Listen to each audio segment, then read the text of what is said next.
मातरम दोस्तों, फिर मैं एक नए अपडेट के साथ आपके सामने आया हूँ, जहाँ पर मैं और ज़्यादा ट्रांसपेरेंसी दूंगा डायरेक्ट सेलिंग इंडस्ट्री की, जहाँ पर लोग ज़्यादा इसको सपोर्ट कर सकें। बस आप लोग से एक ही रिक्वेस्ट है, अगर ये वीडियो अगर आप लोग के लिए इम्पॉर्टेंट है और ये लगता है कि मैं सही जानकारी लोगों तक पहुँचा रहा हूँ, तो इस पर लाइक करिए, इस पर कमेंट्स करिए और ज़्यादा लोगों तक शेयर करिए उन सभी लोगों को जो इसमें इन्वॉल्व हैं या इन्वॉल्व होना चाहते हैं, या आपको ऐसा लगता है कि उनको इन्वॉल्व होना चाहिए।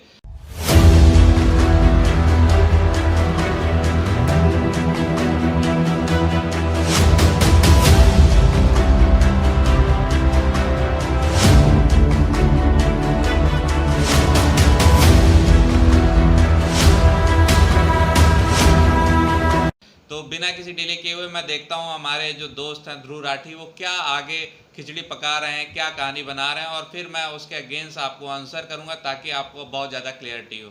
एक एमएलएम को दोस्तों कई नामों से जाना जाता है। एक है multi level marketing, referral marketing, network marketing. Multi level marketing दोस्तों बेसिकली एक मार्केटिंग का तरीका है जो कुछ कंपनीज इस्तेमाल करती हैं।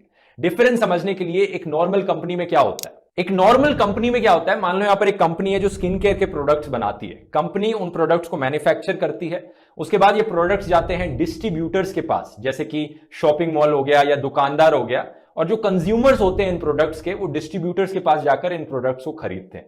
तो सेलर्स, डिस्ट्रीब्यूटर्स और कंज्यूमर्स, ये एक नॉर्मल कंपनी का फ्लो चार्ट हो गया, कह सकते हो। अब फ्रॉड एमएलएम कंपनीज में क्या होता है, सेलर्स होते हैं और डिस्ट्रीब्यूटर्स ही कंज्यूमर्स होते हैं।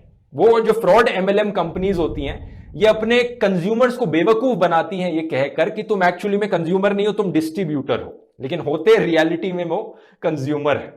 तो जैसा कि आपने ये वीडियो देखा और इन्होंने डिफरेंस बताया बहुत अच्छे तरीके से कि एक नॉर्मल कंपनी में और एक direct selling fraud direct selling industry में क्या डिफरेंस है।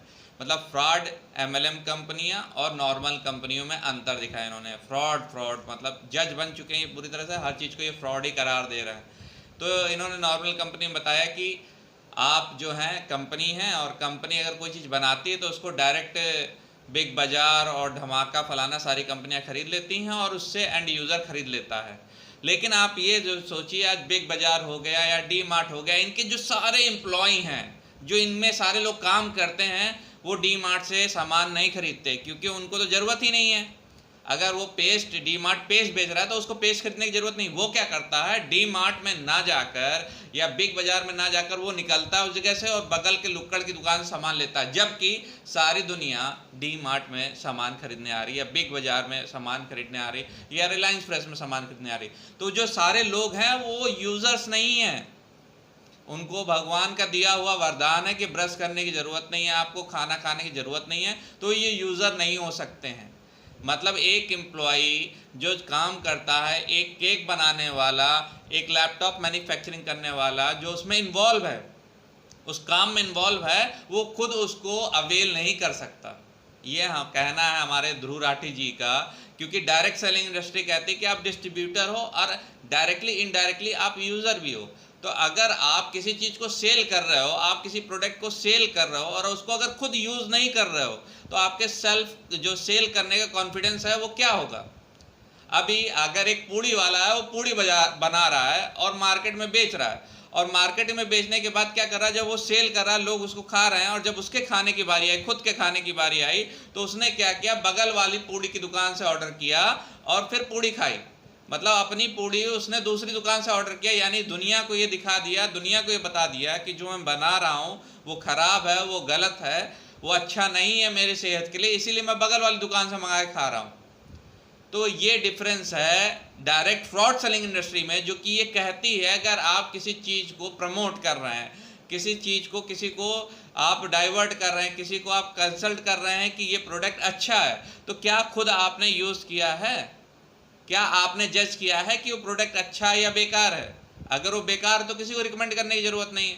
अगर वो प्रोडक्ट आपने यूज़ किया, आपको लगता है वो अच्छा है, वो वैल्यू ऑफ मनी है, तभी आप रिकमेंड करिए। ये ट्रांसपेरेंसी है एक डायरेक्ट सेलिंग इंडस्ट्री में, जिसको ये फ्रॉड इंडस्ट्री बोल रहे हैं, और एक बेसिक इंडस्ट्री में। वहाँ पर क्या, कुछ भी फेयर लवली लगाइए, गोरे हो जाइए, कुछ भी चेप के कुछ भी विज्ञापन दे के बेचा जाता है, तो क्या जो काले लोग हैं वो गोरे हो गए, वो चमकने लगे। ये डिफरेंस है। यहाँ पर कहा जाता है कि जो डिस्ट्रीब्यूटर है, एंड यूज़र वो कहीं ना कहीं वो यूज़र भी है, तो कहीं ना कहीं उस प्रोडक्ट को अगर वो यूज़ करेगा तो वो ज़्यादा कॉन्फिडेंस से चीज़ों को बता पाएगा कि नहीं ये प्रोडक्ट अच्छा है, अगर मुझे अच्छा लग रहा है, मुझे सपोर्ट कर रहा है, तो डेफिनेटली आपको भी करेगा, उसका कॉन्फिडेंस बढ़ेगा। अगर वो कंपनी का प्रोडक्ट ले रहा है, उसको यूज़ में सपोर्ट नहीं कर रहा है, तो डेफिनेटली वो आगे रिकमेंड नहीं करेगा। तो ये डिफरेंस है, ये समझने की इम्पोर्टेंस ज़रूरी है। तो ध्रुव राठी जी, आप जो हैं ये ज्ञान जो बाँच रहे हैं, ये बिल्कुल गलत ज्ञान बाँच रहे हैं। बिल्कुल भी गलत है कि अगर किसी ने मोबाइल कंपनी में काम करता है तो ज़रूरी नहीं है कि वो मोबाइल नहीं यूज़ करेगा, ऐसा पॉसिबल नहीं है। मोबाइल अगर कंपनी में अगर वो डिस्ट्रीब्यूटर भी है तो भी वो मोबाइल यूज़ करेगा। 10 मोबाइल नहीं यूज़ करेगा, 1 मोबाइल यूज़ करेगा, और उसके बाद वो यूज़ करने के बाद वो रिकमेंड करेगा मेरी कंपनी लेकिन ये चोर कंपनी है, इसलिए भाई तुम इसका ना लो, दूसरी कंपनी का ले लो, यार वो कंपनी ले लो, वो ज़्यादा अच्छी कंपनी है। तो ये डायरेक्ट सेलिंग इंडस्ट्री क्या कहती है, पहले आप यूज़ करके खुद सेटिस्फाई हो जाइए, आपको लगता है कि ये प्रोडक्ट अच्छा है तभी आप किसी को सेल करिए। चलिए बिना रुके हुए आगे देखते हैं कि आगे और क्या कहानी बता रहे हैं इसके बारे में। समझ में आया दोस्तों? एक एमएलएम कंपनी का आमतौर पर फोकस रहता है ज्यादा से ज्यादा लोगों को रिक्रूट करने पे।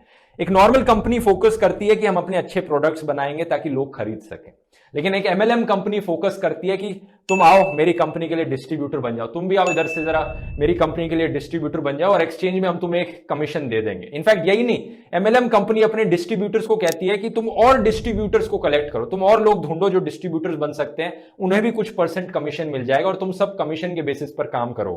और इवेंचुअली एक पिरामिड टाइप का बन जाता है। पिरामिड के टॉप पर बैठा है कंपनी का बॉस और उसके नीचे हैं डिस्ट्रीब्यूटर्स जिन्हें कुछ कमीशन मिल रहा है, उनके नीचे और डिस्ट्रीब्यूटर्स हैं जिन्हें और कुछ कमीशन मिल रहा है, उनके नीचे और डिस्ट्रीब्यूटर्स हैं।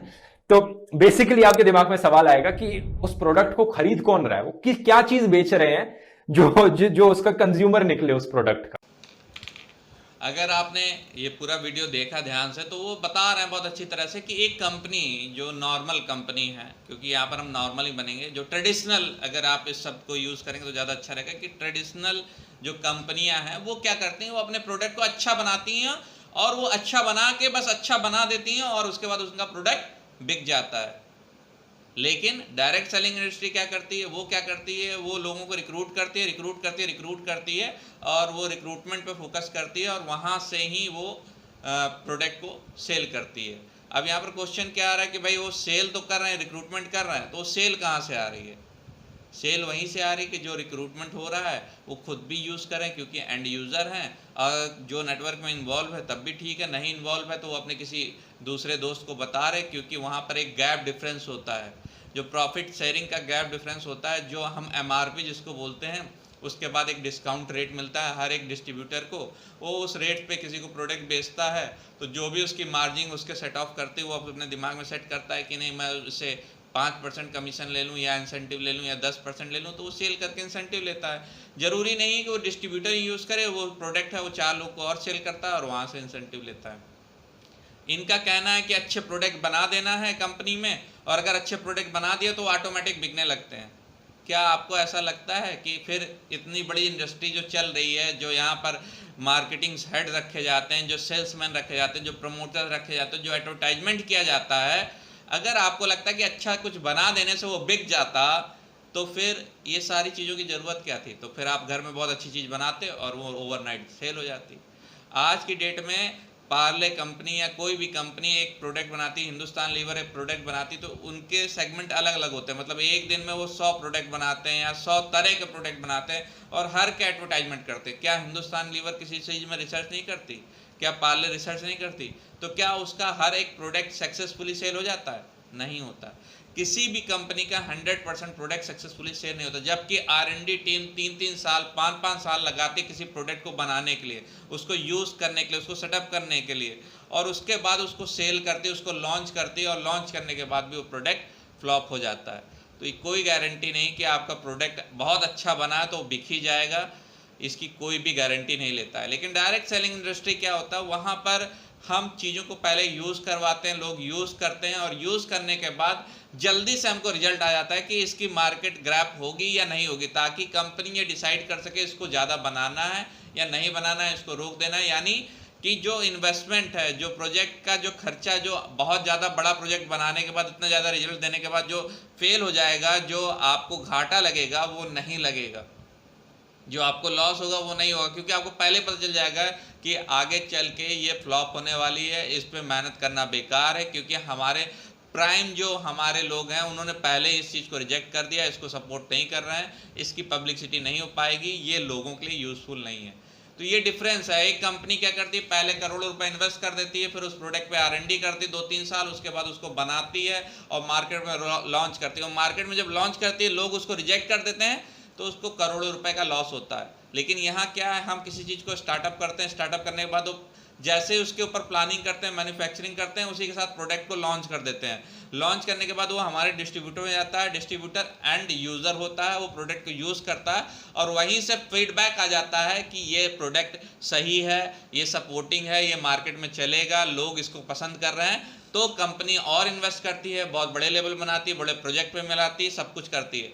लेकिन ये डिफरेंस है, वहाँ पर लॉस होता है बहुत बड़ा, और यहाँ पर अगर इतना ही होता है तो वो बहुत लिमिटेड होता है, तो वो हमारे एंड यूज़र के बीच ही वो ख़त्म हो जाती है चीज़ें, वो लॉस में भी नहीं जाती, बहुत बड़े प्रॉफिट में भी नहीं जाती, लेकिन कंपनी को लॉस नहीं होता, लेकिन वहाँ पर बहुत बड़ा लॉस होता है।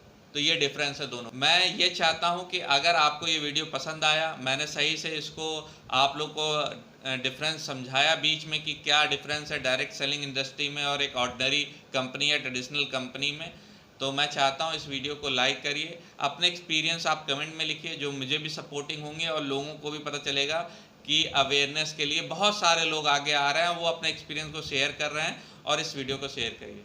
Thank you so much. Vande Mataram.